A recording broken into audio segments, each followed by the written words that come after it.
සන්ධ්‍යාවක් ඔබ සියලු දෙනාටම. ඉතින් අදත් අපි සූදානම් පොතයි හිතයි මේ ආකාරයෙන් ආරම්භ කරන්නට. ඔබ දන්නවද සමහර ලස්සනට හිතන්න පුළුවන් මිනිසුන්ට ලියන්න බෑ. හැබැයි තවත් කොටසක් ඉන්නවා ලස්සනට හිතන්නත් පුළුවන්, ලියන්නත් පුළුවන්. ඒක ලස්සනට කියවා ගන්නත් පුළුවන්. එතනදි තමයි අපි මේ සුන්දරව දකින සාහිත්‍ය බිහි වෙන්නේ. ඉතින් අපි සාහිත්‍ය විචාරයන් සඳහා ඉඩහසර ලබා දෙන්නටයි සූදානම්. අදත් අපි සූදානම් මේ ආකාරයෙන් පොතයි හිතයි ආරම්භ කරන්නට. ඔව් අද අපි විචාරයට භාජනය කරන්නේ කැඩපත් 10ක් නම් කෙටි කතා සංග්‍රහය පිළිබඳව. එහි කතුවරයා වන්නේ ජයතිලක කම්මැල්ල වීර නම් කතුවරයා. ඉතින් අපි සූදානම් මේ පොත පිළිබඳව විචාරයන් ගෙනෙන්නට. ඔබ දන්නවා වෙනදා වගේම අපි විචාර වට දෙකකිනුත් ඒ වගේම ප්‍රතිචාර වටයකිනුත් සමන්විත වෙනවා. ඉතින් අපි මුලින්ම හඳුනාගමු කවුද අද විචාරකින් කියලා. අපි මුලින්ම ගියොත් ලහිරු කරුණාරත්න මහත්මයා ඉන්නවා. ඔබ බොහොම ආදරෙන් අපේ පොතයි හිතයි වැඩසටහනට අපි පිළිගන්නවා. ඒ වගේම කැතලින් ජයවර්ධන මහත්මිය ඉන්නවා අපිත් එක්ක සම්බන්ධ වෙලා පොතයි හිතයි වැඩසටහන සඳහා විචාර ලබා දෙන්නට. ඔබත් බොහොම ආදරෙන් අපේ වැඩසටහනට පිළිගන්නවා. වෙනදා වගේම පොතයි හිතයි වැඩසටහන මෙහෙවන්නට සුමුදු චතුරානි ජයවර්ධන අපිත් එක්ක ඉන්නවා. ඔබත් බොහොම ආදරෙන් අපේ වැඩසටහනට පිළිගන්නවා. අපි සූදානම් මේ සියලු දෙනාත් සමග අපේ විචාරාත්මක වැඩසටහන ආරම්භ කරන්නට මේ ආකාරයෙන්. ඉතින් අපි මුලින්ම සූදානම් වෙන්නේ කැඩපත් 10ක් නම් කෙටි කතා සංග්‍රහය පිළිබඳව ජයතිලක කම්මැල්ල වීර නම් කතුවරයා දක්වන අදහස් විමසන්නට. මේ කැඩපත් 10ක් යන නමින් පළ කරලා තිබෙන මේ කෙටි කතා සංග්‍රහයේ කතා 10ක් ඇතුළත් වෙනවා. මේ කතා 10 විවිධ තේමාවන් යටතේ ලියවිච්ච කතා 10ක්. දැන් මේ මගේ සාමාන්‍ය සාහිත්‍ය භාවිතය බොහෝ විට මගේම අත්දැකීම් ආශ්‍රයෙන් තේමාවන් සපයාගත්තු සාහිත්‍ය භාවිතාවක් මට තියෙන්නේ. ඉතින් මේ කෙටි කතා සංග්‍රහයේ එන කතා වලිනුත් වැඩි හරියක් මගේම අත්දැකීම් ආශ්‍රයෙන් තමයි ඒ තේමාවන් තෝරාගෙන තිබෙන්නේ. ඊට අමතරව මගේ මිත්‍රයෙකු විසින් ඔහු මුහුණ දුන් අත්දැකීමක් මට විස්තර කළා. මම කල්පනා කරා ඒ ප්‍රබල අත්දැකීමක්. ඒ නිසා එය කෙටි කතාවක් බවට පත් කරන්න ඕන. ඔහු කියපු සත්‍ය සිද්ධිය මම පාවිච්චි කරා සාහිත්‍යමය ගුණාංග ඇතුළත් කරලා කෙටි කතාවක් බවට පත් කරලා තිබෙනවා. දැන් ඒ වගේම මේ කතා සංග්‍රහයේ එන එක කතාවක් තිබෙනවා අනෙකුත් මම මෙතෙක් ලියලා තියෙන කෙටි කතා වලට වඩා වෙනස් එකක්. ඒ වෙනස තමයි එය ටික දීර්ඝ කෙටි කතාවක්. එය සම්පූර්ණයෙන්ම පාහේ සත්‍ය අත්දැකීමමයි. එය කෙටි කතාවක් බවට පත් වෙන්නේ එහි අවසානයේදී පිටු භාගයක 3 කාලක් පමණ එකතු වෙලා තියෙන පරිකල්පනෙන් ගොඩනැගුණු සිදුවීමක්. ඒ අනිත් කොටස සම්පූර්ණයෙන්ම මුල් කොටස සම්පූර්ණ සත්‍යම සිදුවීම්. එය මගේ ඉන්දියානු මිත්‍රයන් තිදෙනෙක් සමග මගේ ඇසුර සහ ඒ ඇසුර ඔස්සේ ඇතිවෙච්ච මානව සම්බන්ධතා ඒවායේ සතුට වගේම වේදනාකර පක්ෂේ සටහන් කිරීමක් හැටියටයි ඒ කතාව ලියවෙන්නේ. මට ඒ අවශ්‍ය වුණා ඇත්තටම මගේ ලේඛනයක මේ චරිත තුන ඒ නම් වලින්ම ඒ විදිහටම සටහන් කරලා තැබීම වුන්ට කරන ගෞරවයක් කියලා මට නිතර හිතෙමින් තිබුණා. ඒ නිසා ඒ කෙටි කතාව අනිකුත් කතාවලට වඩා වෙනස්. ඒ මං ආරම්භයේදීම කියලා තමයි පටන් ගන්නෙ. මෙහි වැඩි කොටස සත්‍යමයි. පරිකල්පනයේ ඇත්තේ අවසානයේදී කුඩා එකතු කිරීමක් පමණයි කියලා. ඒ විදිහට මේ කෙටි කතා සංග්‍රහය ගැටලුවක් හැටියට තිබුණේ කුමක්ද මේට දෙන නම කියලා. කැඩපත් 10ක් නමින් මේ කෙටි කතා සංග්‍රහයේ කතාවක් නැහැ. ඔව් ඔබ ඒ දුටුවේ කැඩපත් 10ක් නම් කෙටි කතා සංග්‍රහය පිළිබඳව ජයතිලක කම්මැල්ලවීර නම් කතුවරයා දැක්වූ අදහස. අපි දැන් සූදානම් විචාර වට දෙක ආරම්භ කරන්නට. සුමුදු ඔබට අවස්ථාව තිබෙනවා විචාර වටයන් මෙහෙවන්නට. ස්තුතියි අම්මා. මම මුලින්ම කැත්ලින් ජයවර්ධන මහත්මියට යොමු වෙන්නේ කැඩපත් 10ක් කියන මේ කෘතිය පුරාම කතුවරයාගේ ඒ කියන්නේ කෙටි කතා කරුවාගේ චෛතලික කම්මැල්ලවීරයන්ගේ සමාජ නිරීක්ෂණය පිළිඹු වෙනවා. කෙටි කතා කරුවෙකුට මේ නිරීක්ෂණය කොයිතරම් දුරට වැදගත්ද? මං හිතන්නේ සුමුදු ඕනම සාහිත්‍යකරුවෙකුට සමාජ නිරීක්ෂණය නැතුව සාහිත්‍යයට අත ගහන්න බෑ කියලා. මොකද සමාජ නිරීක්ෂකයෙක් තමයි මේ ඇත්තටම සාහිත්‍යකරුවා කියන්නේ. මේක මං හිතන්නේ අපේ කෘතහස්ත ලේඛක කේ ජයතිලක වරක් කිව්වා අපේ රටේ සමාජ විද්‍යාඥයන්ගෙන් මගහැරුණු සමාජ විවේචනය කරන්න වෙලා තියෙන සාහිත්‍යකරුවට කියලා. මං හිතන්නේ ඒක හුඟක් දුරට ඇත්ත කියලා. ඇත්තටම අපි හොඳ සාහිත්‍යයක් කියවීමෙන් සමාජය කියවනවා. ඉතින් මට හිතෙන්නේ ජයතිලක කම්මැල්ලවීර කියන්නේ මේ සමාජ නිරීක්ෂණය පිළිබඳව මං හිතන්නේ අපි ඉන්න ලේඛකයන් අතරේ ඊටාම සුවිශේෂ හා ඊටාම සමාජය පිළිබඳ ඉතා ලොකු අවධානයකින් හොඳ උකුසු ඇසක් තියෙන කෙනෙක්. හොඳ උකුසු ඇසකින් ඔහු බලාගෙන ඉන්නා සමාජය දිහා. මේ මං හිතන්නේ මේ කැඩපත් 10 කියන මේ හැම කතාවකම ඔහු බරපතල උත්ප්‍රාසයක් එක්ක බරපතල ඛේදවාචකයක් නිරූපණය කරනවා. එක වෙලාවකට අපිට බය හිතෙනවා. එක වෙලාවකට අපිට hina යනවා. නමුත් මේ සමාජය අද කොතනද කියන එකට මං හිතන්නේ මේ කැඩපත් 10 අපූර්වට පිළිතුරු සපයනවා. මේ කැඩපත් 10 අපිට සමාජය පෙන්නනවා වගේම අපේ අභ්‍යන්තරයටත් මේ කැඩපත් යොමු වෙනවා. يعني අපි කවුද කියලා දැනගන්නත් වෙනවා. සමාජය හඳුනගන්නත් වෙනවා මේ කැඩපත් 10. මේක ඇත්තටම මේ මෑත කාලයේදී මට කියවන්න ලැබුණු ඊටාම සුවිශේෂ කෘතියක් කියලායි මම හිතන්නේ. හේතුව ඇත්තටම මේ මම හිතන්නේ ලංකාවේ සාහිත්‍යයේ උත්ප්‍රාසය කියන එක ටිකක් අපි අඩුවෙන් තමයි භාවිත කරලා තියෙන්නේ. මේ උත්ප්‍රාසය කියන්නේ මේ හුදු හිනහව නෙමෙයි. මේක යට තියෙන ඛේද වාචකය. දැන් ඇත්තටම චාලි චැප්ලින්ගේ උත්ප්‍රාසය මොනතරම් සමාජ යථාර්ථයක් නිරූපණය කරනවද? එතකොට මට හිතෙනවා ජයතිලක කම්මැල්ලවීරයන් එදා ඉඳන්ම කරපු දීර්ඝ ඔහුගේ සංචරණය ඉතාම සුවිශේෂ පුංචි. දැන් මේ පොත ඉතාම පොඩි පුංචි පොතක්. මේ පොත තුළ ඔහු මේ මෙතෙක් නොකළ දෙයක් කරා වගේ මට හැඟෙනවා. නමුත් ඔහුගේ හැමදාමත් තිබුණේ මේ සමාජ නිරීක්ෂණයම තමයි.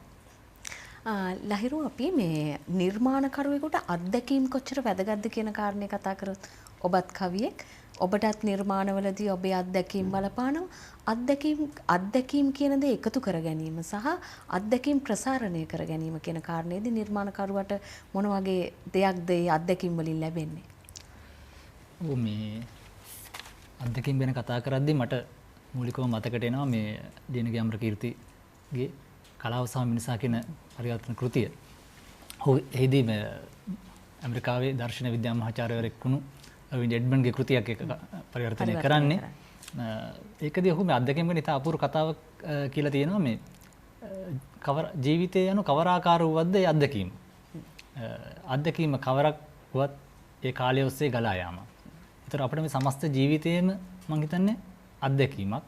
ඒ අත්දැකීමෙන් අපි සාහිත්‍යික වශයෙන් කලාත්මක වශයෙන් නිරූපණය කරන්න පුළුවන් දේවල් සාහිත්‍යකරුවා ග්‍රහණය කරගෙන ඒවා සමාජයට ඉදිරිපත් කරනවා. ඒක සම්බන්ධවම මේ දිනගේ අමරකීර්තිම කියනවා මේ කෙටි කතා කලාව කෘතිය. කෙටි කතාවට මේ සාකච්ඡාව සම්බන්ධ වෙන හින්දා මම කියන්නම්. ඔහු මෙහෙම කියනවා. සාහිත්‍යකරුවාගේ මූලික විෂය ජීවිතය වන අතර ඒ ජීවිතයේ විවිධ සමාජ ආර්ථික සංස්කෘතික ව්‍යුහ තුළ ගත වී යන ආකාරය ගවේෂණය කරයි. ඒ නිසා ව්‍යුහ මගින් ජීවිතයේ සිරගත කරනු ලබන හැටි හෝ ජීවිතයේ විමුක්තිය පාදන සැටි නිරූපණය ඔස්සේ මිනිස් සමාජය ගැනද අන් ලෙසකින් නොලද හැකි අත්දැකීමක් සාහිත්‍යයෙන් ලැබේ. එම ගවේෂණය නොකර මිනිසත් බවත් ආචාර ධර්මත් අතර නොනවතින සංවාදය හතරපම වටහා ගත නොහැක. මම හිතන්නේ මේ නිර්වචනමය අදහස අත්දැකීමත් සාහිත්‍ය කෘතියත් අතර තියෙන සම්බන්ධය නැත්නම් අත්දැකීමත් සාහිත්‍ය කෘතියත් ජීවිතයත් අතර ජීවිතයත් කියන මේ තුන් ඇදුතු මේ අංග තුන අතර තියෙන සම්බන්ධය මනාව පිළිබිඹු කරලා තියෙනවා මේ නිර්වචනයෙන්. අපිට ඒක ඔස්සේ සාහිත්‍ය කෘතියකට අත්දැකීම කොයි විදිහකට සම්බන්ධ වෙන්නේ සහ මේ සාහිත්‍ය කෘතියට අපි බාධා කරගන්න අත්දැකීම අපේ ජීවිතයත් එක්ක සම්බන්ධ වෙන්නේ කොහොමද කියන කාරණේ වටහා ගන්න පුළුවන්. කැත්ලින් මහත්මිය ඔබතුමිය බොහෝ නිර්මාණ කාර්යයන්හි නිරත වෙන කෙනෙක්නේ. ගුවන් විදුලි පිටපත් රචනය, කෙටි කතාකරණය, නවකතාකරණය මේ සියල්ලම. එතකොට ඔබත් කරන්නේ මේ අත්දැකීම් ප්‍රතිනිර්මාණය කිරීම. මේ අත්දැකීම් තමන්ගේ කෘතියකට නිර්මාණයකට ගැනීමේදී රචකයා සැලකිලිමත් වෙන්න ඕන කරුණු මොනවද? අතාරින්න ඕන මොනවද? එකතු කරන්න ඕන මොනවද? මෙහෙම අත්දැකීම් කියන්නේ මෙහෙම අපි හැමතිස්සෙම අපේ හැම අත්දැකීමක්ම අපට නිර්මාණයක් බවට පත් කරගන්න බෑ. ඒ අත්දැකීමේ කිසියම් අපූර්වත්වයක් තියෙන්න ඕන. ඒ වගේම තවත් එකක් කියන්න ඕන අත්දැකීමක් නොවන දෙයක් නිර්මාණය කරන්නත් පුළුවන්.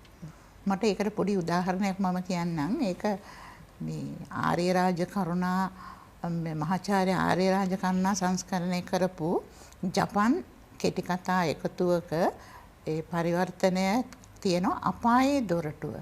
දැන් මෙතනදී අපායේ චිත්‍රයක් අඳින්න කියලා මේ එක ප්‍රභූවරයෙක් චිත්‍ර ශිල්පියෙකුට කියනවා. ඔහු අපාය දැකලා නැහැ.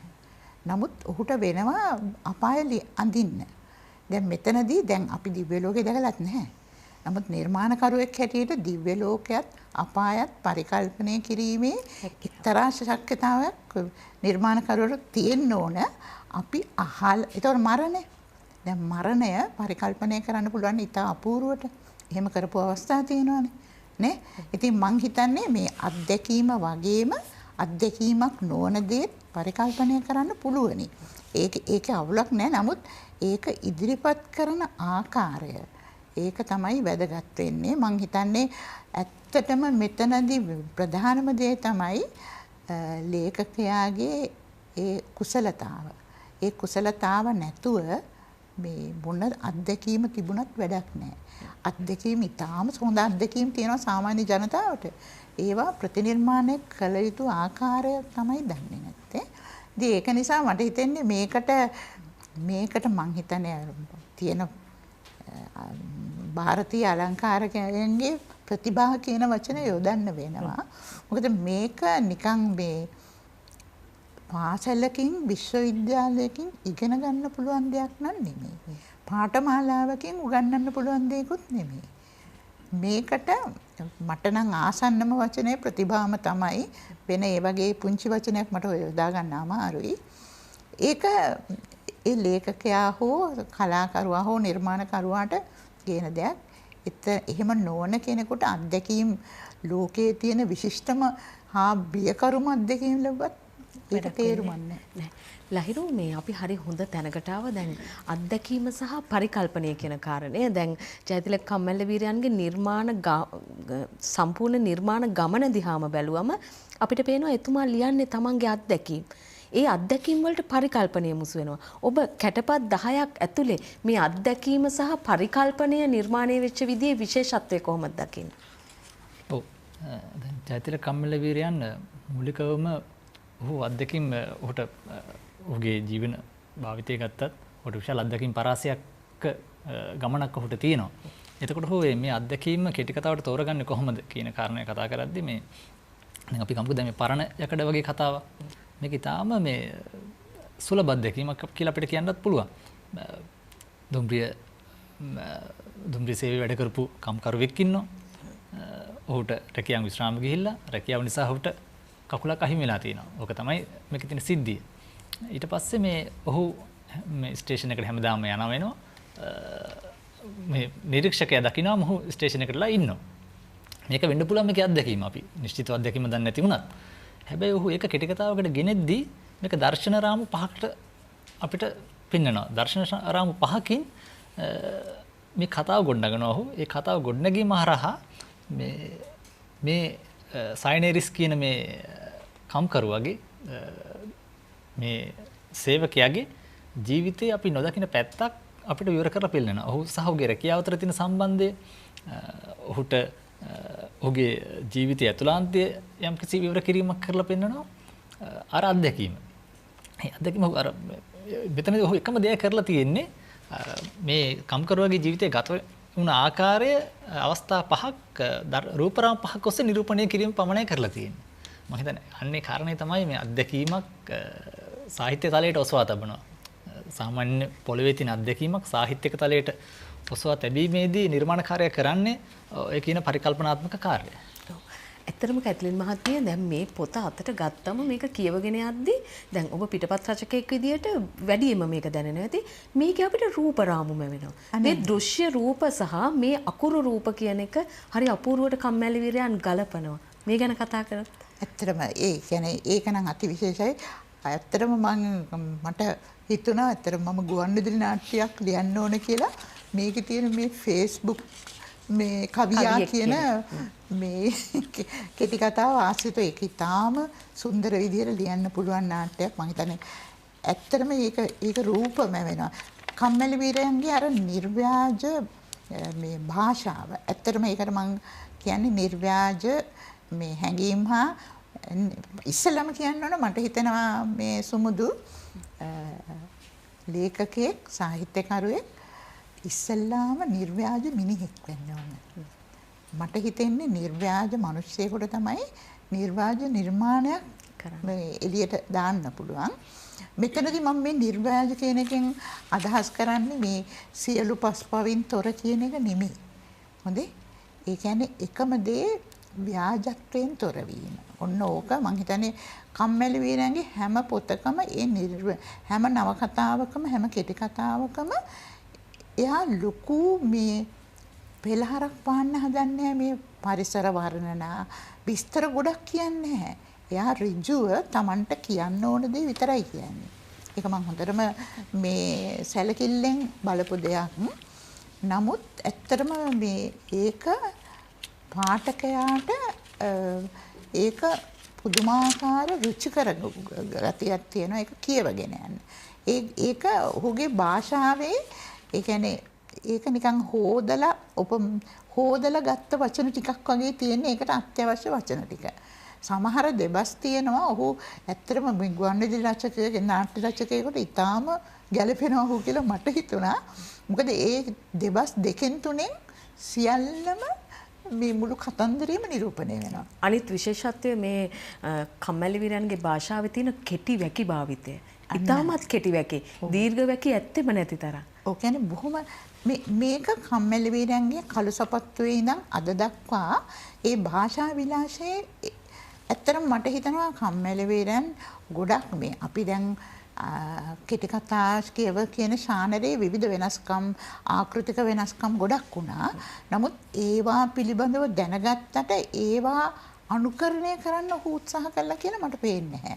ඔහු ඊටාම නිර්ව්‍යාජව එදා වගේම අද තමන්ගේ හිතට දැනෙන ඇඟට දැනෙන හැඟීම් ඊටාම නිර්මල ලෙස ලියා තියෙනවා. මම හිතන්නේ නිර්මල කියලා මම කියන්නේ මේ ආරලු බූරලු නැතුව.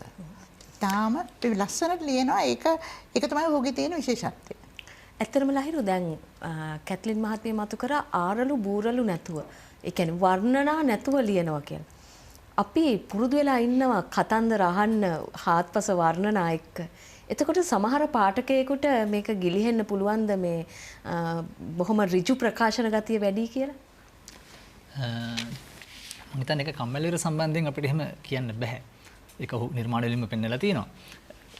දැන් කැට්ලින් අක්කා කිව්වා වගේම දැන් කම්මැලිවර මහත්තයා තම පළවෙනි වාක්‍යෙම කෙටි කතාවට බහිනවා. අපි සාමාන්‍ය සමහර ලේඛකයන්ගේ දකින්න ඔහු ටිකක් කතාවේ ඡේදයක් දෙකක් යද්දි තමයි මේ කෙටි කතාවේ කේන්ද්‍රීය මාවතට පිවිසෙන්නේ. නමුත් කම්මැලි වීරයන් මේ පළවෙනි වචනෙන් දෙකෙන්ම උදාහරණයක් මම කියන්නම් මේ දැන් නෑ ඉතින් පුතේ කියන කෙටි කතාව ගත්තොත් එහෙම පුතාලාවා. එතනින්ම ඔහු කෙටි කතාවේ ප්‍රවිෂ්ටි ලබා ගන්නවා.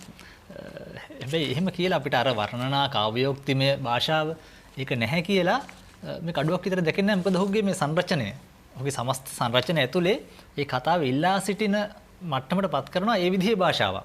දැන් මට මොකද මේ කෙටි කතාවට කලින් මේ මුල් කාලේන මීට කලින් පළව පොත්වල මේ එක කතාවක් තියෙනවා. දැන් මොනවා වුණත් නන්දිතා හිතෙන් ලොකු අවුලක්. එහෙම තමයි කතාව පටන් ගන්න. මුළු කතාව පුරාම මේ නන්දිතාගේ අවුල් ගතිය. මේ අවුල් ජාලාව ඔහු ගොඩනගනවා.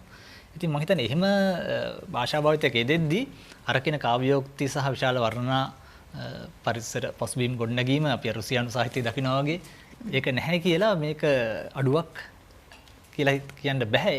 ඔහුගේ ශෛලිය ඒක. ඒ ශෛලිය අපි ග්‍රහණය කරගෙන තියෙනවා. අප කියවා ගනිමින් සිටිනේ ජයතිලක කම්මැලිවීරයන්ගේ කැඩපත් 10ක් කියන කෙටි කතා සංග්‍රහය ගැන. ඔබ දන්නවා ජයතිලක කම්මැලිවීර කියන්නේ කෙටි කතා කලාවේ වගේම නවකතා කලාවෙත් ලකුණක්. ඔහුට සුවිශේෂ අනන්‍ය වූ ඔහුටම අනන්‍ය ලේඛන ශෛලියක් තියෙනවා. ඒ වගේම ඔහුගේ අත්දැකීම් විධාරණය කරන විදියක් තියෙනවා. අපි ඒ සියලු දේ තමයි මේ විචාර වටයෙන් කියවා ගන්නට උත්සාහ කරන්නේ. දෙවන විචාර වටේ ආරම්භයටයි අපි යාමන සූදානම් වෙන්නේ.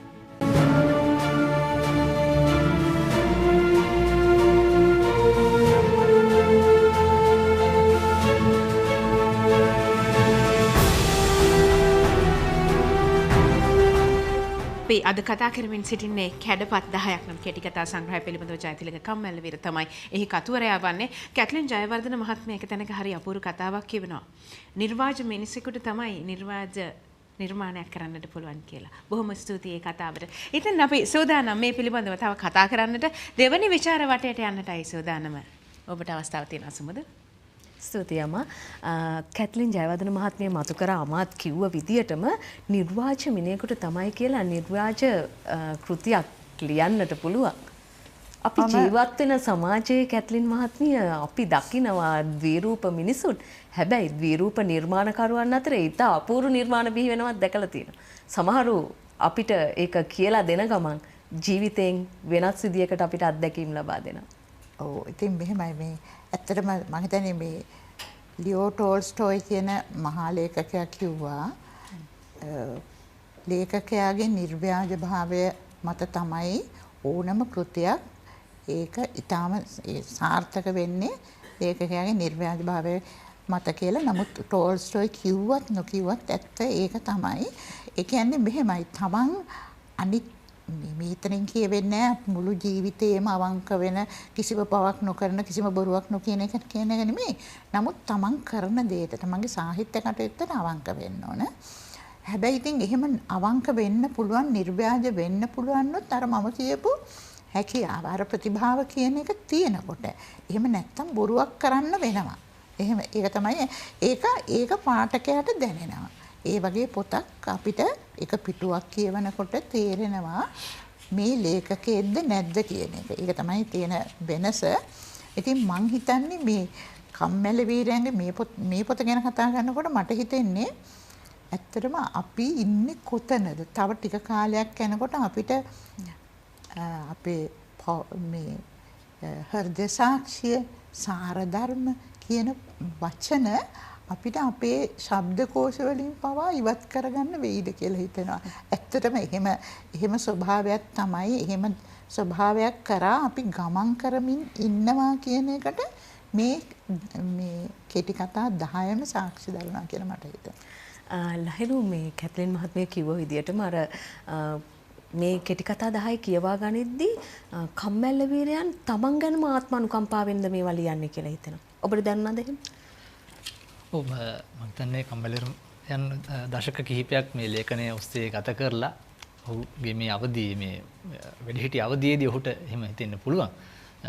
නමුත් මම හිතනවා ඔහු මේ කෙටි කතා සංග්‍රහයේ ඔහුගේ සමාජානුකම්පාව යෝග්‍ය දේවල් තිබියදී පවා ඔහු අර ජීවන ලාලසාව අතහැරලා නැහැ මේ පොත්වල. ඒ ලාලසාත්මක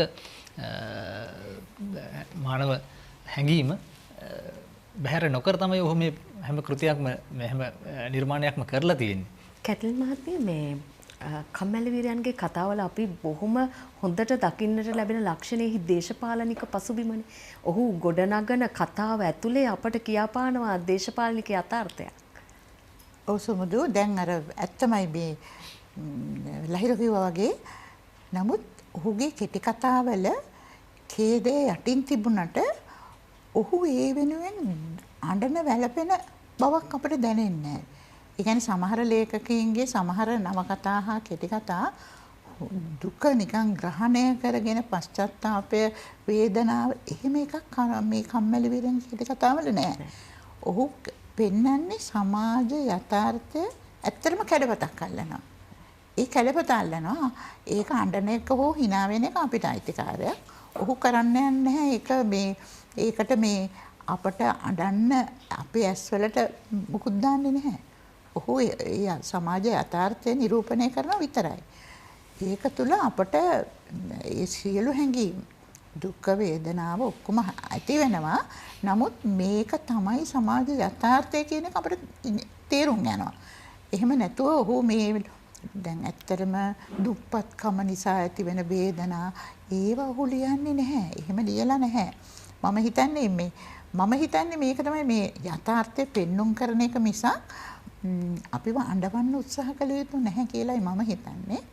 ඒක ඊටාම මනවින් කරනවා ඔහු එදා ඉඳන්ම විශේෂයෙන්ම ඔහුගේ මං කැමති ඔහුගේ විශේෂයෙන් තාත්තලාගේ කතාව කියන වගේ පොතක් ගත්තාම ඒක තුළ දේශපාලනය කියන්නේ මේ පක්ෂ දේශපාලනය පමණක් නෙමෙයි. මේක මේ රතු නිල් කතන්දරයක් නෙමෙයි. නමුත් ඇත්තටම මේ තාත්තලාගේ කතාවේ පොතේ මං හිතන්නේ ඔහු කොතනකවත් සමාජ පක්ෂය කියන වචනේ යොදන්නේ නැහැ. නමුත් අපිට හොඳටම තේරෙනවා 77 මැතිවරණය කියන එක කොතනකවත් යොදන්නේ නැහැ. නමුත් ඒක අපිට තේරෙනවා. ඒ කියන්නේ ඒක පුදුමාකාර ඒක තමයි ඔහුගේ නිර්මාණාත්මක හැකියාව. ඒක මේ කෙටි කතාවල අපූර්වට තියෙනවා. ඇත්තටම මේ ඔහුමා වැළඳගත්තේ කියන කෙටි කතාව මම කියවනකොට මට ඇත්තටම දැනුනේ ඇත්තටම හිනාවක් ගියේ. මොකද ඒක තමයි ඇත්ත. ඒ කියන්නේ කොයි වෙලේ මිනිහෙක් අපිට වෙඩි තියයිද දන්නේ නැති තැනක තමයි දැන් මේ සමාජයේ හුඟක් දෙනෙක් ඉන්නේ. ඒ කියන්නේ නොදන්නා බිස්නස් වලින් අමාරු වැටුණු මිනිස්සු මේ සමාජයේ කොච්චර ඉන්නවද? ඉතින් ඒක මං හිතන්නේ ඔහු ඉතාම මැනවින් ප්‍රතිනිර්මාණය කරලා තියෙනවා. ලහිරු ආකෘතික අත්හදා බැලීමක් කරනවා කම්මැලි විරන් මේ පොත ඇතුලේ. වෙනස් ආකෘතියක් අපිට හඳුන්වා දෙනවා. මේක කොහොමද මේ කෙටි කතාවලට ආලෝකයක්ද? එහෙම නැත්නම් ඔබ හිතනවාද මේ අලුත් ආකෘතිය ඊට වෙහෙසක් එක් කරා කියලා? කම්මැලි විරන්ගේ කෙටි කතාවේ ආකෘති භාවිතය ගැන කතා කරොත් දැන් ඔහු මූලික වශයෙන්ම යථාර්ථවාදී කෙටි කතා කරුවෙක්. ඔහු සිංහල කෙටි කතාවේ මට මතක මේ ප්‍රබන්ධානන්ද කෘතියේදී මේ සුදර්ශන සමරවීර කියනවා මේ සිංහල කෙටි කතාවේ යථාර්ථවාදයේ සම්බන්ධයෙන් දැසක් තියෙනවා නම් එක් ඇසක් තමයි කම්මැලි විර කියලා. මේ එතකොට ඔහුගේ කෙටි කතාවේ මූලික ව්‍යුහයම මේ යථාර්ථවාදී සාහිත්‍ය විදිය. යථාර්ථවාදී ප්‍රතිනිර්මාණ ශෛලිය මත තමයි ආකෘතියට තමයි ඔහු තමගේ නිර්මාණය ගොනු කරගන්නේ. එතනදී ඔහු මේ යථාර්ථවාදයෙන් අපි මේ කිසිම නිර්මාණයක බැහැර ගියා කියලා අපිට පේන්නේ නැහැ. ඔහුගේ නිර්මාණවලියම යථාර්ථවාදයම ඒ ආකෘතියම මත නිර්මාණය වුණු නිර්මාණාවලියක් තියෙන්නේ. හැබැයි යථාර්ථවාදයෙන් එළියට අත දිගු කරන්න, එළියට අත පය දිගු කරන්න ඔහු උත්සාහ කරනවා. එතනදී ඔහු යොදාගන්නේ මේ මානසික ගමනක්, මනෝ සංකල්ප වගේ දෙයක්. එහෙම නැත්නම් උමුතු මිනිසෙක් හම්බ වෙන එකපාරටම අර මේ කලගෙඩි පිස්සා වගේ මට මතක විදිහට කෙටි කතාවක. දැන් මේ අලුත් පොතේ ගත්තත් දැන් ඔහු යථාර්ථවාදය අභිබවන්න හදපු එක කෙටි ආකෘතියක් මේ යථාර්ථවාදී ශෛලිය ඇතුළෙම ඉඳන් යථාර්ථවාදයෙන් එළියට අත දික් කරන්න හදපු එකක් මේ මට මතක් වෙන්නේ කියනවා නම් අර කාකමාණිය වගේ කෙටි කතාවක්. ඔහු ඒක කරන්නේ හුදු රූපණයක් විතරයි. පෙම්වතුන් යවලක් ඉන්නවා උද්‍යානයක උඩ කපුටු කූඩුවක් තියෙනවා. ඒ කපුටු කූඩුවේ කාකා සහ ඒ කාකිය අතර වෙන මේ කපුටා සහ කපුටිය අතර වෙන සිද්ධිදාමයක් තියෙනවා. පල්ලෙහා පෙම්වතා සහ පෙම්වතිය අතර වෙන සිද්ධිදාමයක් තියෙනවා. මුළු කෙටි කතාවෙම මේ ඔන්න ඔය සිද්ධි අපිට මේ රූපණය කරලා පෙන්නනවා. ඒ වගේ කෙටි කතාවක අර අපිට හැට පේන යථාර්ථවාදී නෑ නේ ඒකේ. අර සජීවත්ව ආරෝපණය කරලා පරිසරයට එහෙම නිරූපණය කරනවා. ඒක ආකෘතික ලක්ෂණයක් මේ පොතේ තියෙන. ඊළඟට දැන් අපි ගත්තොත් එහෙම මේ අර මම මුලින් කතා කරපු මේ මොකද්ද මේ පරණ යකඩ වගේ කෙටි කතාවකත් මේ කතන්දරයක් ගලා යනට වඩා සිදුවීම් නිරූපණයක් අපි අර කියන්නේ කැමරා ෂොට්ස් වගේ දෙයක් කරලා තිනවා. අවසානයේදී ඒත් අර සයිනේරිස් දකින්න මේ මායාමය දර්ශනයක් තියෙනවා. සයිනේරිස්ට මේ එකපාරටම කාකිරෙද්දක් ඇඳලා අර පරණ යුනිෆෝම් එකෙන් දෙනවා. ඒ වගේ මායාමය දර්ශනයක් අවසානට එකතු කරලා තියෙනවා.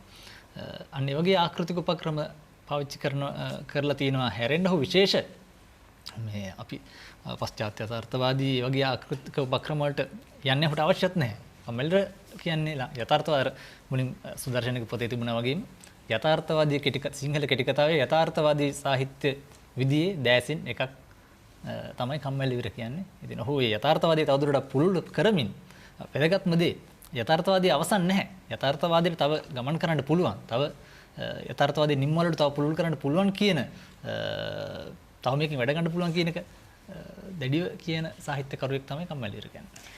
ඇත්තටම කැටලින් මහත්මිය දැන් කෙටි කතා කියන්නේ ඊටමත් කෙටියෙන් ලියන අත්දැකීම් කතා. මේවා තවත් සූක්ෂමයි. තවත් කෙටි. මේ කෙටි කතාව ඇතුළෙත් කෙටි කතාවක්ද කියලා හිතන තරම් කෙටි. ඔව් ඉතින් මම හිතන්නේ කෙටි කතා අපි කෙටි කතා 11 ගත්තත් එහෙමයි මම. 11 කියන පොත ගත්තත් ඒත් කෙටිම කෙටි. ඔව්.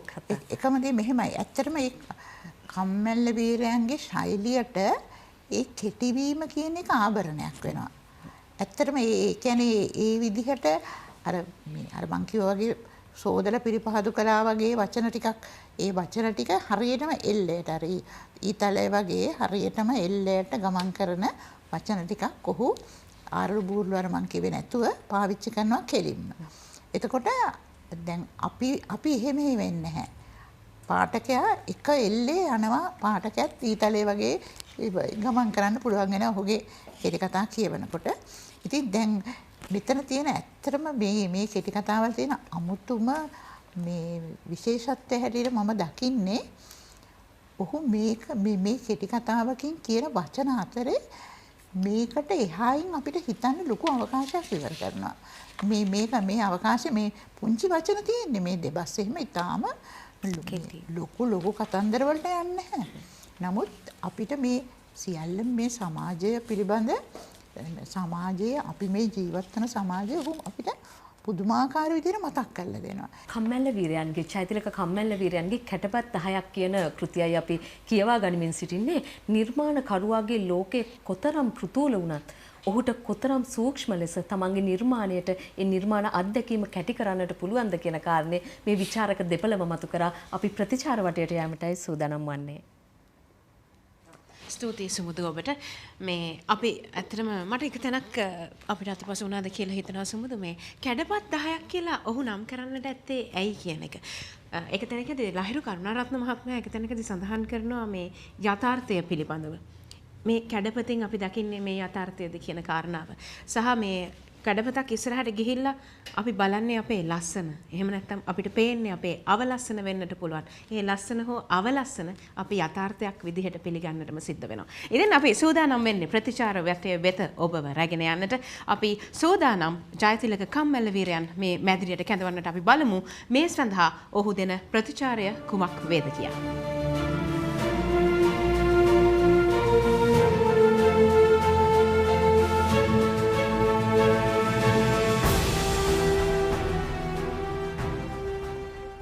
ජයතිලක කම්මැල්ල වීරයන් අපි කැඳවා ගත්තා අපේ මැදිරියට බොහොම ආදරෙන් ඔහුව අපි පිළිගන්නවා අපේ පොතයි හිතයි බලසටහනට. ඔව් ඉතින් අපි සූදානම් වෙන්නේ ප්‍රතිචාර වටය වෙනස යොමු වෙන්නට. සුමුදු ඔබට අවස්ථාව තිබෙනවා වැඩසටහන ඉදිරියට කරගෙන යන්නට. කම්මැල්ල වීරයන් බොහොම ගෞරවයෙන් පිළිගන්න ගමන් මට මුලින්ම ඔබතුමාගෙන් අහන්නට හිතෙනවා දැන් කැඩපත කියන්නේ ප්‍රතිබිම්බය බලන දෙයක්. ඒකට ඔබතුමා මේ කැඩපත් 10ක් කියලා තියෙන්නේ ජීවිතයේ විවිධ දේවල් අපිට අපි දෙසම බලන්නට කරන ආරාධනයක්ද? ඔව් මෙහෙමයි. ඇත්තටම මේ නම තෝරා ගන්න මම සෑහෙන මහන්සියක් වුණා. ඒ කියන්නේ මේ කෙටි කතා 10ට දීලා තියෙන නම් අතර පොතකට සුදුසු නමක් හම්බ වෙන්නේ නැහැ. ඉතින් කෙටි කතා 10ම ගොනු කරලා තියෙන තේමාව මොකද්ද කියලා මහා තේමාව මොකද්ද කියලා බැලුවොත් මට හිතුණා මේක ඇත්තටම මේ කැඩපත ඉදිරියට කැඳවීමක්. එතකොට කැඳවන කෙනාට තමාව පේනවා වගේම තමාවට ලෝකයක් මේ කැඩපතෙන්ම බලා ගන්න පුළුවන්. ඉතින් විශේෂයෙන්ම වැඩිපුරම තමාට තමාව පේන එක තමයි මම අරමුණු කරේ. ඉතින් ඒක කොයිතරම් ඉෂ්ට වෙලා තියෙනවද කියලා බලන්න පුළුවන් පාඨක ප්‍රතිචාර වලින්. ඔබතුමා කරනවා මේ පොත ඇතුලේ ආකෘතික අත්හදා බැලීමක්. කෙටි කතා කලාවේදී මේ දැන් ඔබතුමාගේ ගමන මම හිතන්නේ මේ 11 වෙනි කෙටි කතාව. 12 වෙනි කෙටි කතා සංග්‍රහය. එතකොට ඔබතුමා මේ ගමන් මග හරහා කළු සපත්තු වලින් පටන් ගත්තා. මේ දක්වාම ඔබතුමා විවිධ ආකාරයේ ආකෘති අපිට ලබා දෙනවා. මොකද්ද මේ ආකෘතික අත්හදා බැලීම ඇතුලේ ඔබතුමා කරන්නට උත්සාහ කරේ? ඔව් දැන් මේක ඇත්තටම විශේෂ ආයාසයකින් කරන දෙයක් නෙමෙයි සුමුදු. දැන් මගේ මුල් කෙටි කතා සංග්‍රහයන් ගත්තොත් ඒවා ඇත්තටම වඩා බර යොදලා තියෙන්නේ අන්තර්ගතයට. කියන දෙයට තමයි බර යොදලා තියෙන්නේ. මේ ගත්තොත් කළු සපත්තු, එතකොට මිනිස්සු අකුසා දෙවියෝ, තවත් කමලාවියක් වගේ කතා පොත්වල තියෙන කතා ගත්තොත් ඒක වැඩිපුරම ඒ කතාවේ අන්තර්ගතයේ කියන දේ කොහොමද කියන්නේ කියන ඒකට තමයි වැඩි බරක් දාන්නේ. ඒ කොච්චර වටිනවද කියවන කෙනෙකුට කියලා. නමුත් ඊට පස්සේ ක්‍රමානුකූලව මම හැරෙනවා ටිකක් ආකෘතියයි අන්තර්ගතයයි දෙක පුළුවන් ද බැලන්ස් කරන්න කියලා. ඉතින් එහෙම තමයි මාංචු අන්තිම කැමැත්ත වගේ කෘති වලට එනකොට ලේ වගේ කෘතියකට එනකොට ඒ ආකාරයට එනවා. ඉන් පස්සේ මට සොබා කෙටි කතා සංග්‍රහයට එනකොට මට මේ ආරිවංශ රණවීරයන් මගේ කෙටි කතා ගැන පොඩි නිර්වචනාත්මක වාක්‍ය දෙක තුනක් ලියලා තියෙනවා. ඒ පළවෙනි වාක්‍යය ගැන මගේ ඔළුවේ හැමතිස්සෙම කැරකෙනවා. කියන්නේ කෙටි කතාවත් කවියත් නිවුන් සොහොයුරන් වන්න කියලා. ඉතින් මම මේ ස්වභාවයෙන් පස්සේ උත්සාහ කරනවා කවියට වඩා ලං කරන්න පුළුවන්ද කෙටි කතාව කියලා. ඒ සූක්ෂම බව ගැන. ඔව්. එතන දැන් අපි ගත්තොත් එimhe හොඳ කවියක් කියන්නේ ඒ කවිය කියවන කෙනාට ඒ සම්පූර්ණයෙන්ම ඔහුට දැනන දේ තව කෙනෙකුට වචනෙන් කියන්න බෑ. හොඳ කවියක්. ඉතුරු වෙනවා. එහෙම මේ කවියේ අදහස මේකයි කියලා එහෙම කියන්න බෑ. නිර්වචනය ඊට වඩා ඇතුළට දැනන දේ ඉතුරු වෙනවා. ඉතින් ඒක උත්සාහ කිරීමක් තමයි මගේ විශේෂම 11 කෙටි කතා සංග්‍රහයේ එක කතාවක් කරන්නේ ඔක්කොම ගත්තා. ඒ උත්සාහය තමයි දරලා තියෙන්නේ. ඉතින් මේ කැඩපත් 10ට එනකොටත් ඒ උත්සාහය හැමම තිබෙනවා. මම මේ ලහිරුගෙන් අහන්න කැමති දැන් චෛතලික කම්මැල්ල වීරයන් කියන ලකුණ පුහුණු පාඨකයන් කියවා ගත්තට ආධුනිකයන්ට මගහැරෙයි කියලා හිතෙයිද?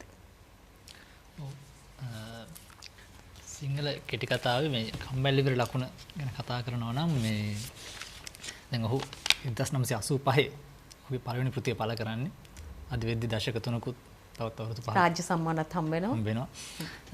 මම මේ දකින්න විශේෂ ලක්ෂණයක් තමයි දැන් මේ කම්මැලි විරයන් දැන් මේ 12 වෙනි කෙටි කතා සංග්‍රහය තමයි කැඩපත් 10ක් අපේ අද පාත්‍ර කෙටි කතා සංග්‍රහය.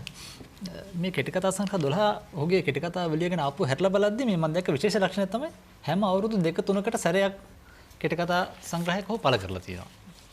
මේ උදාහරණයක් විදිහට කියනවා නම් මේ දැන් එහෙම නොවන අවස්ථා දෙකක් මට හම්බුණා. 1994ත් 98ත් අතර අවුරුදු 4ක කාලයක් ඔහු කෙටි කතා සංග්‍රහය පළ කරලා නැහැ. ඊළඟට 2011 2016ත් අතර ඒ අවුරුදු 5 ඇතුළත කෙටි කතා සංග්‍රහය පළ කරලා නැහැ. හැබැයි අවුරුදු දෙක අතර ඔහු නවකතා දෙකක් පළ කරලා තියෙනවා. ඒ කාල පරාස දෙක අතර.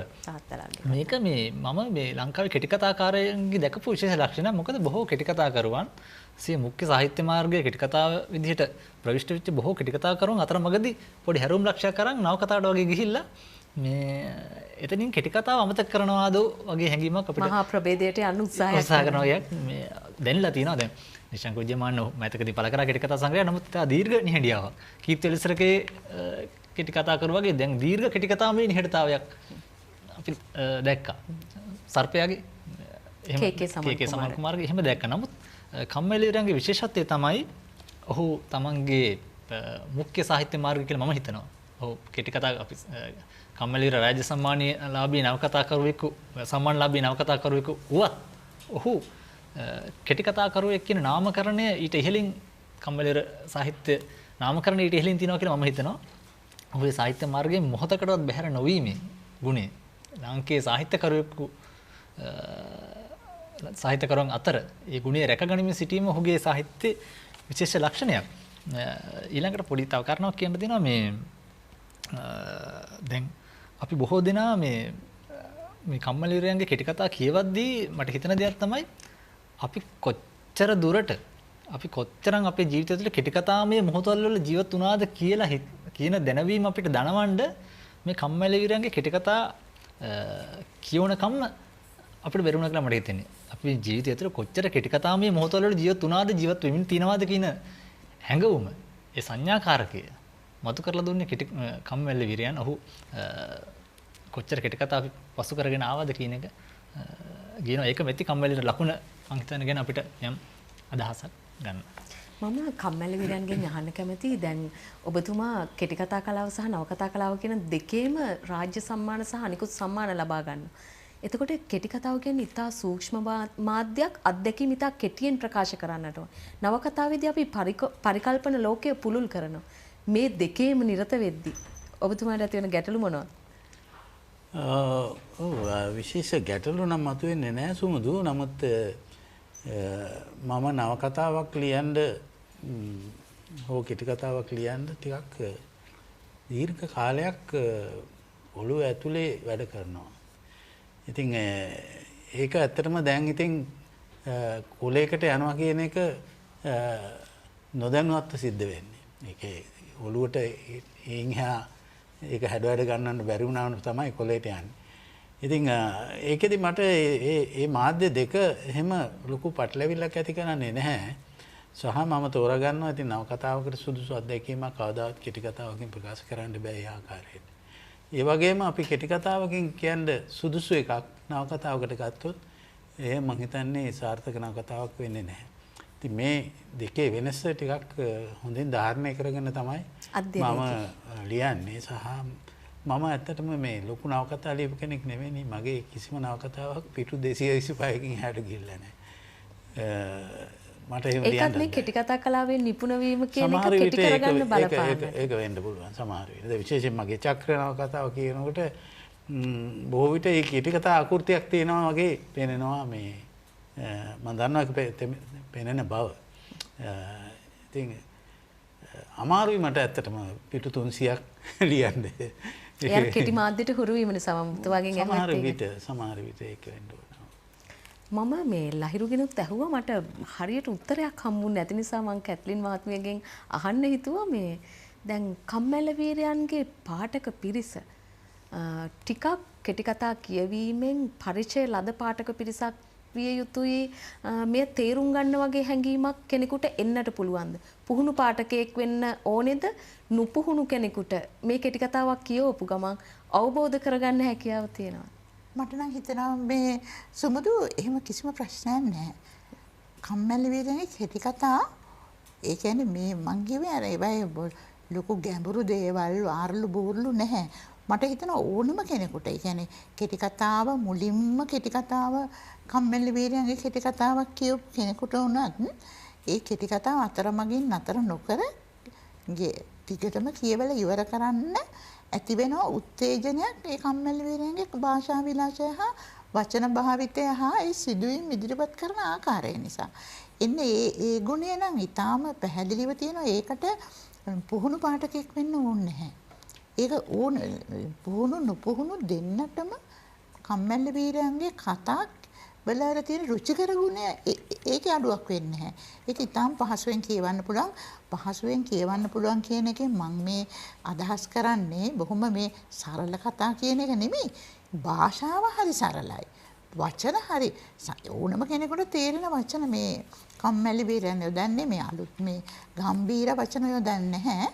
නමුත් ඒ භාෂාවෙන් කියවෙන මේ සිද්ධිදාමය තුල යන්න ලොකු අවකාශයක් තියෙනවා, ගැඹුරක් තියෙනවා. ඒක විනිවිද යන්න වෙනවා. අන්න එහෙම එකක් තියෙනවා. මේ වචන වලින් ගත්තොත් මේවා සරලයි. කම්මැලි වීරයන්ගේ මට හිතෙන්නේ කම්මැලි වීරයන් මම හිතන්නේ මේ විශාල ආකෘතික හරබ ගැන එච්චර හිතන කෙනෙක් නෙමෙයි. මම දැක්කා මං හිතන්නේ කොතනක හරි කළු සපත්තු ලියනකොට ගෙදර පොත් රාක්කයක්වත් තිබුණේ නැහැ කියලා තිබුණා. මං හිතන්නේ ඒකම හොඳ උදාහරණයක් මේ නෑබුල් බව. හරි? මේ නෑබුල් බව කියන්නේ මේ සුපුෂ්පිත වෙන කියන්නේ කිසිම දෙයකින් ඕනාවට වඩා මේ ආభాසය ලබා හෝ වෙන දේවල් වලට එක කියන්නේ ඒවට බලෙන් මේ ඒවෙන් ආකෘතික දේවල් ලබාගෙන නැහැ කම්මැලි වෙලා නිතාම නිර්ව්‍යාජව Tamanට කියන්න ඕනේ දේ කියනවා. ඒක තමයි මං හිතන්නේ ඔහුගේ කෙටි කතාවල අනන්‍යතාව හා ඒවයි සාර්ථකත්වයට හේතුව. ලහිරු මේ දැන් අපි කම්මැල්ල වීරයන් හඳුනා ගන්නවා මේ නිර්මාණකරණයේදී හරි නූතනයෙක් විදියට. එකගද? ඔව් එකගයි. ඇත්තටම මේ ඔහු නූතනයෙක් දැන් නූතන වීම කියන එක අපි විග්‍රහ කරොත් දැන් අපි උත්තර කාව්‍යෙත් නූතන වෙන්න පුළුවන්. නූතනත්වය කියන්නේම පවත්නා ක්‍රමයට වඩා යහපත් ප්‍රාර්ථනා කිරීම. සෘෂ්ටිමය පැත්තෙන් ගත්තොත් තත්වයට අනුගත වෙන විදිය. ඔව්. ඉතින් මේ ඊළඟට දැන් ඔහු නිර්මාණාත්මක ගත්තත් ඒ ඔහුගේ නූතන භාවය දැන් මේ කතා සංග්‍රහය ගත්තත් අපිට පේනවා මේ නිර්මාණ පරණ නිර්මාණ දැන් සමහර කෙටි කතා කියවද්දි මේ පරණ කෙටි කතාව කියලා හිතෙන්න පුළුවන් මේ කාගේ හරි නිර්මාණකරුවෙක්ගේ. නමුත් මම හිතනවා මේ ඔහු යථාර්ථවාදී ශෛලිය අනුගමනය කළා වුණත් මේ කෙටි කතා පරණ කෙටි කතා මේ අපි මේ අහලා පුරුදු මීට කලිනුත් මේ වගේ කෙටි කතා කියලා තිනව නේද කියන හැඟීම අපිට එන්නේ නැහැ. දැන් මේ රසිකයෙක් සහ කවියෙක් කියන කෙටි කතා ගන්නකො. අර මූලික ලක්ෂණ මම කවියෙක් ඔහු රසිකයෙක්. ඔය එහෙම කියලාම කෙටි කතාවට බහිනවා පළවෙනි වාක්‍යෙම. ඊට පස්සේ දැන් මේ අවුරුදු ගානකට කලින් මේ කෙටි කතා කවි නිර්මාණය කරපු කවියෙකුට ඔහුගේ රසිකයෙක් හම්බ වෙනා ලොතරැයි කූඩුවක. මෙයා බොහොම දුප්පත් කෙනෙක්. පස්සේ මේ වගේ ජීවිතේට මෙයා මැදිහත් වෙලා උදව් කරලා ඉස්පිරිතාල නවත්තනවා. ඉස්පිරිතාලේදී මෙයා බලන්න යද්දි මෙයා කවියෙක් කියලා හඳුනන නිසා මේ ඉස්පිරිතාලේ ඉන්න මේ කට්ටියට මේ සාහිත්‍ය ගැන කතා බහ කරලා තියෙනවා. දැන් මේ කවියා යන්නේ රසිකයාව බලන්න යන අතරතුර ඔහුගේ හැඟීමක් තියෙනවා මේ මාවත් දැන් අඳුනලා දෙයි මේ කවියෙක් විදිහට මටත් මේ කට්ටියගේ පිළිගැනීමක් ලැබෙයි කියලා. අවසන් අන්තිම දවසේ ටිකට් කපලා කියන දෙබස මේ කතාවේ අන්තිමට කියන ටිකට් කපලා කියන තැනින් තමයි අවසන් කරන්නේ. මම හිතන්නේ මේ දෙබස නැවත අපේ තුළ ප්‍රතිරාවණම් වෙන කමලේක ලක්ෂණයක් තමයි සමහර දෙබස් තියෙන ප්‍රතිරාවණ ආයි ඕල් රයිට් කියන දෙබස එක කෙටි කතාවක. ඊළඟට ඔයිසොල්ල වේන්ඩම් වගේ එකක නාන්සි වරමුණි වගේ දෙබසක්. මේ අපිට නැවත අපි තුළ අනුනාද නංවන දෙබස්. දෝංකාරය. ඒ වගේ මේ ඒ හින්දා මම හිතන්නේ මේ නූතනත්වය ඔහුගෙන් කිසිම මොහොතක බැහැර වෙලා තියෙනවා කියලා. මම කියන මේ සීලුම් කෙටි කතාවල නෙමෙයි. නමුත් සමස්තයක් විදිහට ගත්තාම ඔහු ඒ නූතනත්වය ආරක්ෂා කරගන්නමින් සිටිනවා. Facebook කවියෙක් කියන කෙටි කතාව හරි විශේෂයි මේ කෙටි කතා අතර. මේ මුහුණු පොත කියන එක හරි ජනප්‍රිය එකක්නේ. මේකත් එක්ක මේ කෙටි කතාව ඊට පස්සේ මේ හැරි බැලීම ගැන ඔබතුමීට මොකද්ද තියෙන අදහස? ඇත්තටම මම සුබුදු කලිනුත් කිව්වා වගේ මට හිතෙනවා ඒක මට ගුවන්විදුලි නාට්‍යයකට ලියන්න පුළුවන් කියලා. ඊටම අපූර්වයි ඒ කෙටි කතාව. ඒක තුළ අපේ Facebook එක පිළිබඳව අපේ මුහුණු පොත පිළිබඳව කියන්නේ මුහුණු පොතේ විවිධ ප්‍රතිමානයන් අපිට පේනවා. ඒ කියන්නේ මෙහෙමයි මුහුණු පොත කියන එක හොඳයි. ඒක ඇත්තටම කියන්නේ මේ සාහිත්‍ය කරලිය හිමි කරගෙන අර එක් පොල්මක්කාර උරුමයක් හදාගෙන උන්න එක්තරා පිරිසකට වඩා අලුතින් එන නවක ලේඛකයින්ට කවියන්ට අවකාශයක් විවර කරා වේදිකාවක් හදලා මේක ඊටාම සුන්දර දෙයක්. නමුත් ඒක ඇතුලේ ලොකු ප්‍රශ්න ගොඩාක් තව තියෙනවා. අර මට හිතෙනවා විද්‍යාව ගැන කියනකොට අපි හිතනවා විද්‍යාව ප්‍රගතිශීලී කියලා සොයා ගැනීම. නමුත් දැන් බලනකොට විද්‍යාවෙන් වැඩියෙන්ම ප්‍රයෝජන ගන්න හොරුද කියලාත් හිතෙනවා. ඒ කියන්නේ ලෝකයේ භයානක තැනක් බවට පත් කරනවා. දැන් මේක විද්‍යාවේ වරද නෙමෙයි. Facebook එකේ වරදක් නෙමෙයි. නමුත් මේ මිනිහා කියන සත්වයා පිළිබඳව කතාවක් මෙතන තියෙන්නේ. මේ හැම දෙයින්ම ලාභය වාසිය තමයි මිනිහා හොයන්නේ. ඒ කියන්නේ කාගේ හරි දෙයකට පැනලා හරි බලනවා Tamanට ගන්න පුළුවන් වාසිය මොකද්ද කියලා. ඒක කිසිම හිරකිතයක් නැතුව අනුන්ගේ නිර්මාණයක් අරගන්න මේ කියන්නේ මිනිහා කියන සතා මේ සත්වයා මේ මිනිහා කියන සත්වයාගේ මේ ප්‍රවණතාවය එන්න වර්ධනය වෙමින් යනවා. මේක කොහොමද තියෙනවා මිනිහාට. නමුත් මට හිතෙන්නේ මේ සමාජ දේශපාලන වාතාවරණය තුළ ඒක මිනිහාගේ මේ එක්තරා හොරකමක් මේක සොරකමක්. ඇත්තටම මේ වංචාව වර්ධනය වෙමින් යනවා. ඉතින් මේක හරි අපූර්වට මේ කෙටි කතාව මම ඉතාම ප්‍රිය කරන කෙටි ඉතා කතාව. නූතනම කෙටි කතාවක් ඒක. හරිම නූතන. අනිත් එක ඒක කියවනකොට මට හිතෙනවා කම්මැල්ල බීර කවියා කියන එක මම ගත්තාම ඔහුට මේ අපේ සම්භාව්‍ය සාහිත්‍යයේ මේ අපේ මේ සංදේශ කාව්‍යයක් ලියන්න පුළුවන් කියලා. ඒකේ තියෙනවා හරි අපූර්ව කවියක්. මම ඒ කවිය පොඩ්ඩක් කියන්න. ඒකේ තියෙනවා වැදරිවි කිරණ විකසිත තඹර විලසින සිඳ සිත තැවුල් මදහස නගන සැමදින. හරි? බිඳ වැට කඩළු බාධක නැගෙන අපමණ සඳ මගේ වඩා හිඳුවමි යහන මතු දින. අපිට මතක් වෙන්නේ සංදේශ කාව්‍ය. මට මේක කියවනකොට මට හිතෙනවා මේ කම්මැලි වීර මේ නිසදස් කවිය විතරක් නෙමෙයි මේ හොඳට එලි වැට තියලා නියමිත කවි කියලා. ඒ කියන්නේ මේක ඉතාම මේකට ගැළපෙනවා මේ අවස්ථාවට. ඔහුගේ පෙම්වතියට ලියපු අවුරුදු 20කට 25කට කලින් ලියපු කවිය මේ උසස් පෙළ පන්තියක වයිට් බෝඩ් එකකින් ඇවිල්ලා. දැන් මේක කොහොමද වුනේ? මේක ඉතින් හරිම මේ උත්ප්‍රාසයත් එක්ක මේ වංචාව මේක තුල අර මම කියපු වංචාව එන්න වර්ධනය වෙවි යන වංචාව මේක තුල ඉතාම අපූර්ව නිර්මාණය වෙනවා.